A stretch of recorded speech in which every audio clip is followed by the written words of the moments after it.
ગુજરાતવાસીઓને કુંભ મેળામાં જવું હવે સરળ બન્યું છે। સીએમ અને હર્ષ સંઘવીએ બસને લીલી ઝંડી આપી જીએસઆરટીસી દ્વારા પ્રયાગરાજ સુધીની વોલ્વો બસ શરૂ કરવામાં આવી છે। જીએસઆરટીસી ₹8,100 માં કુંભ મેળાની યાત્રા કરાવી રહી છે। કુંભ મેળા માટે 3 રાત્રિ અને 4 દિવસનું પેકેજ જાહેર કરવામાં આવ્યું છે।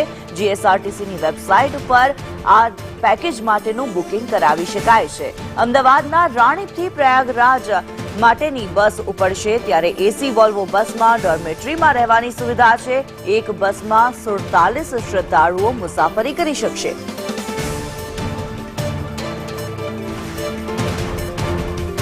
ત્યારે ગુજરાતવાસીઓ માટે કુંભ મેળામાં આસ્થાની ડૂબકી લગાવવાનું જે સ્વપ્ન છે તે સાકાર કરી રહી છે જીએસઆરટીસી અને જીએસઆરટીસી દ્વારા એક વિશેષ પેકેજ તૈયાર કરવામાં આવ્યું છે। 3 રાત્રિ અને 4 દિવસનું આ પેકેજ છે જેમાં અમદાવાદથી લઈ પ્રયાગરાજ સુધી જીએસઆરટીસી દ્વારા બસ દોડાવવામાં આવી રહી છે।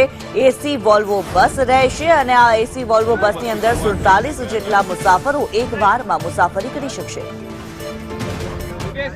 મહાકુંભમાં આપણા સૌની સૌથી મોટી આસ્થાની ડૂબકી મારવા માટે ગુજરાતના સૌ નાગરિકો પ્રયાગરાજ સુધી એમના પરિવારજનો જોડે જઈ શકે તે માટે ગુજરાતના મુખ્યમંત્રી શ્રી ભૂપેન્દ્રભાઈ પટેલના માર્ગદર્શનમાં ટુરિઝમ વિભાગ અને જીએસઆરટીસીએ સાથે મળીને એક પેકેજ બનાવવામાં આવ્યું। આ પેકેજ માત્ર 40 મિનિટની અંદર છેલ્લી તારીખ સુધીનું પેકેજ આખું ફૂલ થઈ ગયું અને લોકોનો ખૂબ મોટો ઘસારો જોવા મળ્યો છે। આજે પહેલો બેચ એટલે કે મુખ્યમંત્રી શ્રી ભૂપેન્દ્રભાઈ પટેલે કેસરી ઝંડી આપીને મહાકુંભ જતી બસની શરૂઆત કરાવી છે અને પહેલા બેચમાં ખાસ ધ્યાન રાખીને 25 જેટલા કાર્યકર્તાઓએ પોતપોતાની ટિકિટો બુક કરાવીને એમાં મોકલવામાં આવ્યા છે, જે આવનારા 15 દિવસ સુધી ત્યાં યાત્રીઓને સેવા આપવા માટે જઈ રહ્યા છે અને આવનારા દિવસોમાં આ જ પ્રકારે આ બેચ પછીનું બીજો બેચ બી વચ્ચેથી મોકલવામાં આવશે, જેથી ત્યાં જે વડીલો જાય અને બીજી કઈ વ્યવસ્થાઓની અંદર જે કંઈ કમી હોય એની અંદર મદદ કરી શકે। આપણે લોકોની માંગણી ખૂબ વધારે છે, પરંતુ એક રૂટ ચલાવવા માટે કુલ મળીને 4 બસ જોઈએ। રસ્તામાં હોટલોની વ્યવસ્થા, રહેવાની વ્યવસ્થાઓ કરવી પડતી હોય છે અને ખાસ કરીને મહાકુંભની અંદર રહેવાની વ્યવસ્થાઓ જેમ જેમ અમને લોકોને ઉપલબ્ધ થશે તે પ્રકારે વધુ બસ અમે લોકો અહીંયાથી દોડાવવાનો પ્રયત્ન કરશું। હાલમાં ખાસ કરીને જે આ બસ જાય છે એમાંથી 10 લોકો બાય કાર બી નીકળી ચૂકેલા છે।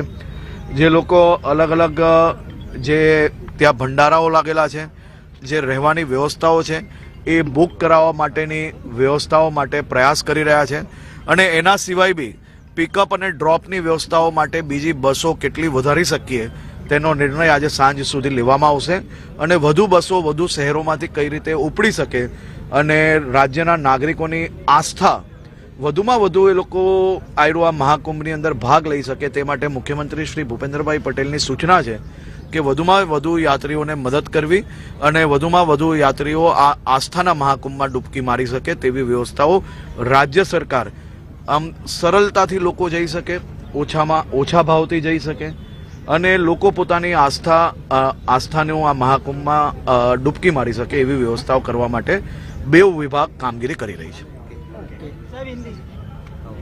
છોડને ભાઈ જોઈશે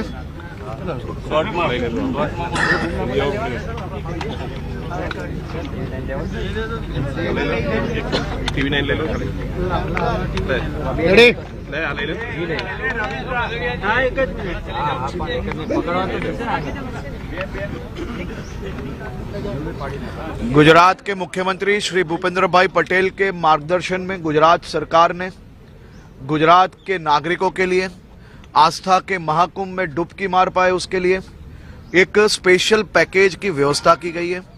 आज पहला बैच मुख्यमंत्री श्री भूपेंद्र भाई पटेल ने केसरी झंडे से ये बैच को गुजरात से प्रयागराज की ओर प्रयाण किया है। ये बैच में खास तौर पे बड़ी संख्या में कार्यकर्ताओं को भी टिकट बुकिंग करवाई गई है, जिसके